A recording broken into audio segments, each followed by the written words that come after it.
So hello and welcome. मैं हूं आपका दोस्त एंड होस्ट एंथनी। तो मैं आपका स्वागत करता हूं हमारे एक बिल्कुल नए शो हॉरर लैंप में, जहां मैं आपके साथ शेयर करूंगा रियल गोस्ट स्टोरीज और कुछ अर्बन लेजेंड्स के बारे में। तो अपने पॉपकॉर्न की पेटी बांध लो और कान में लगा लो ईयरफोन। तो मैं जिस जगह के अर्बन लेजेंड्स के बारे में आज बताने वाला हूँ उसके बारे में आपने कभी न कभी सुना ही होगा। उस जगह का नाम है झारखंड। वैसे तो झारखंड में बहुत से हरे जंगल हैं और बहुत से अलग अलग ट्राइब्स रहते हैं और इन्हीं ट्राइब्स में इनके अर्बन लेजेंड्स भी हैं, जिनमें से कुछ तो बहुत अच्छे हैं पर कुछ बहुत खतरनाक भी हैं। तो आज मैं तुम्हें उन्हीं में से एक के बारे में बताने वाला हूँ, जिसे वहाँ के लोकल्स उड़का के नाम से जानते हैं। मैं तुमको बता दूं कि ये उड़का शैतान नहीं, ये शैतान के उपासक है। ये शैतान की पूजा करते हैं और शैतान को बलि चढ़ाते हैं, पर जानवरों की नहीं, इंसानों के सर की।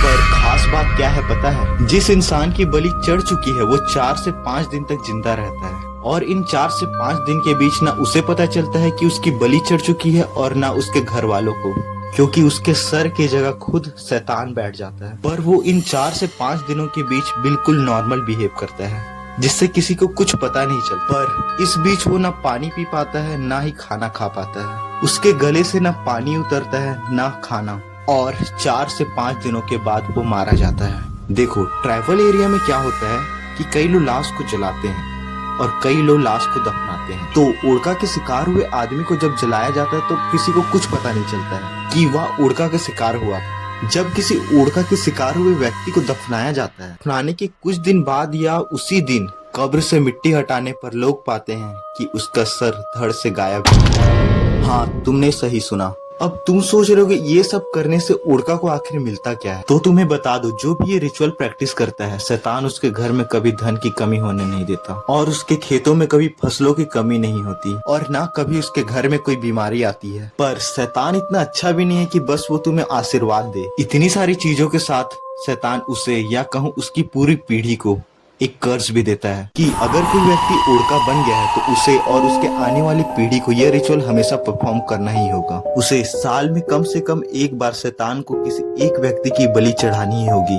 अगर वो ऐसा नहीं कर पाता तो उसके फैमिली में से कोई ना कोई एक मेंबर किसी न किसी कारण से मारा जाता। या तो वो बीमारी हो सकती है या वो कुछ भी। बस शैतान को साल में एक जान से मतलब है। उसे फर्क नहीं पड़ता कि वो तुम्हारे फैमिली की है या किसी और की। अगर कोई व्यक्ति उड़का बन गया है और वो अपनी जान ही क्यों ना ले ले, तो भी उसकी फैमिली इस कर्ज से मुक्त नहीं हो सकती जब तक उनकी पूरी पीढ़ी ही खत्म ना हो जाए। कहते हैं ये अपने शिकार को मोहित कर सकते हैं, जिससे उनका शिकार खुद उनके पास नाचता हुआ चला आता है, और मोहित वाली अवस्था में ही ये अपने शिकार का गला काट लेते हैं, और तभी शैतान भी उसके सर की जगह बैठ जाता है उस शिकार का हुलिया बनाकर, और ये अपना शिकार किसी अकेले आदमी को ही चुनते। और जहाँ तक मुझे बताया गया है, अगर कोई इनका शिकार होने से किसी तरह बच भी जाता है तो वो किसी न किसी तरह पागल होकर मर जाता है। उसकी मानसिक संतुलन बिगड़ जाती है।